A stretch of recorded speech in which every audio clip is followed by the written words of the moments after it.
Right, let's take a look.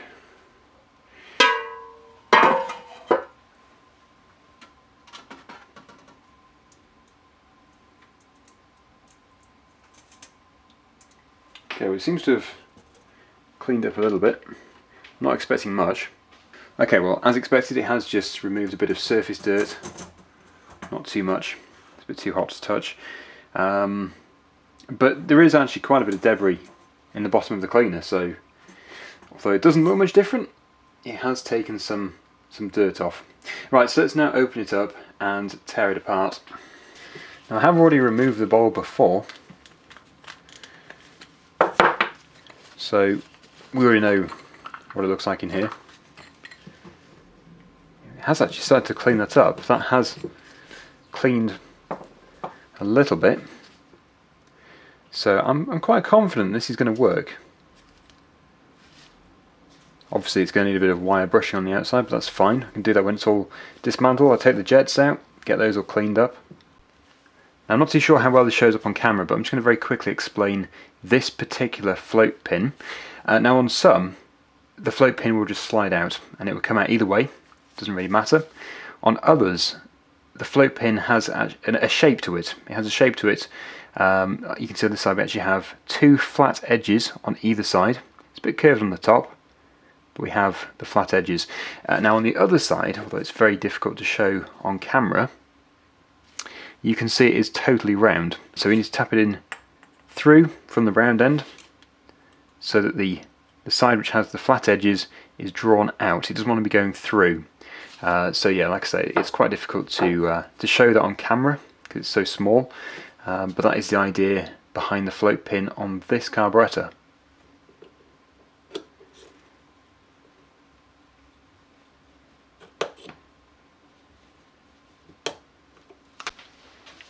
So I'm now going to keep that in a pot, a safe pot, along with all the other parts just over here.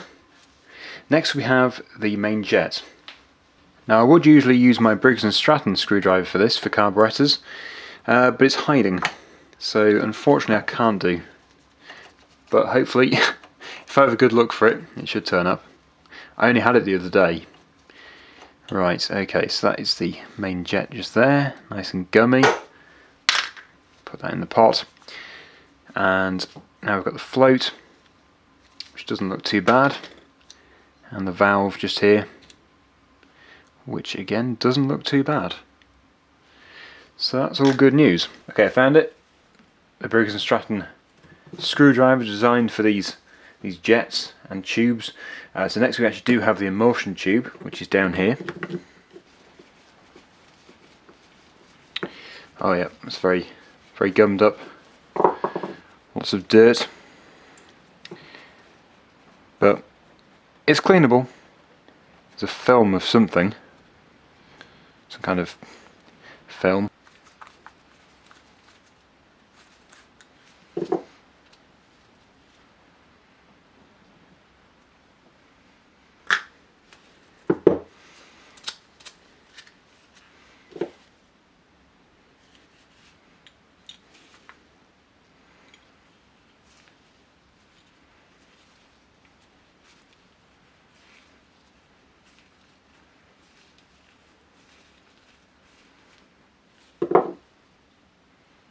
Okay, so I've just cleaned the top of the carburettor with some cleaner, and now it's time to put it into the ultrasonic cleaner to do the majority of the work. The little jets are a bit of an issue. You really should probably sit within something. I could put them in the bowl. It probably won't be as effective at cleaning, but I can't allow them to sit on the bottom of the ultrasonic cleaner, so I'll put them in the bowl to begin with and just see how they go.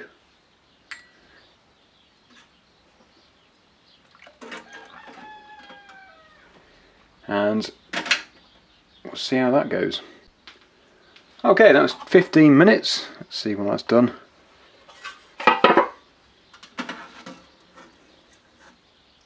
It's looking cleaner. Not perfect, but I was never expecting it to work in one go. Yeah, so they would have really benefited from not being in the bowl, but they have cleaned a bit, and that's looking much cleaner. Okay, so I think what I'll do is I'll put it in for another 5-10 minutes and see what it's like after that. So this is everything. Some things have cleaned up better than others, as you can see, but overall everything has cleaned up okay. What I need to do next is just give everything a quick clean with carburetor cleaner, just to ensure that everything is out of all the small passages, and yeah, just make sure everything is free of any dirt and grime. But I think really it should be fine. So anyway, I'll just do that very quickly. I did also manage to get hold of the Carb gasket set, the 492281, which I had to get from the USA because unfortunately there weren't any in the UK. But we've got these new gaskets here. This is the old bowl gasket, which was actually stuck in the rim there, which it usually is.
It's a new bowl gasket fitted, and the all the jets are in.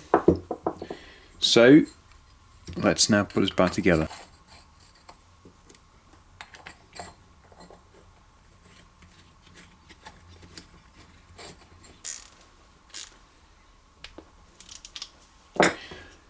Right then, so that's the carburetor done. Obviously it could look much cleaner, but that's because of the oxide. So we can now move on to the head, which is quite a vital part. And as you can see, it is looking much cleaner than it used to be. Looks much better. And the new parts have arrived. We've got 2 valve seals, part number 491020.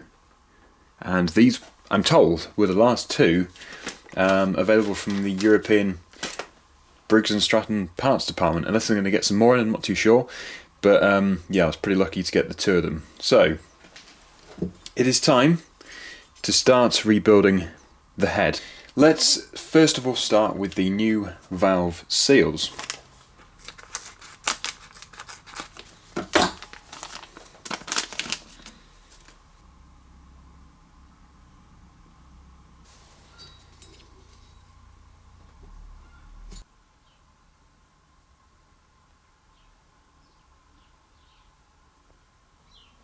As you've already seen, I've already reseated or lapped the valves, so all I need to do now is get the valves installed into the head.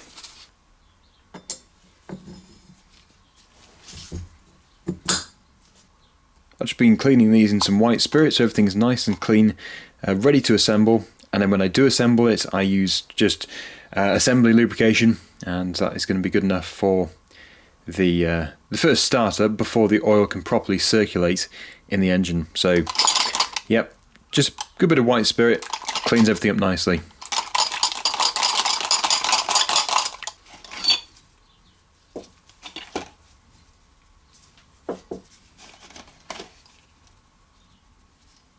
And then the very important retainers or collets, whatever you want to call them, mustn't lose those. And you can see the amount of dirt which has just come off those. They looked fairly clean to begin with. A bit surprising.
Okay, so just a very quick update. This video was recorded a couple of months ago, and since then I have decided that it's probably going to be best to rebuild the entire engine because I don't know the history of it. All I know is it's been left outside in the rain for 10 to 20 years.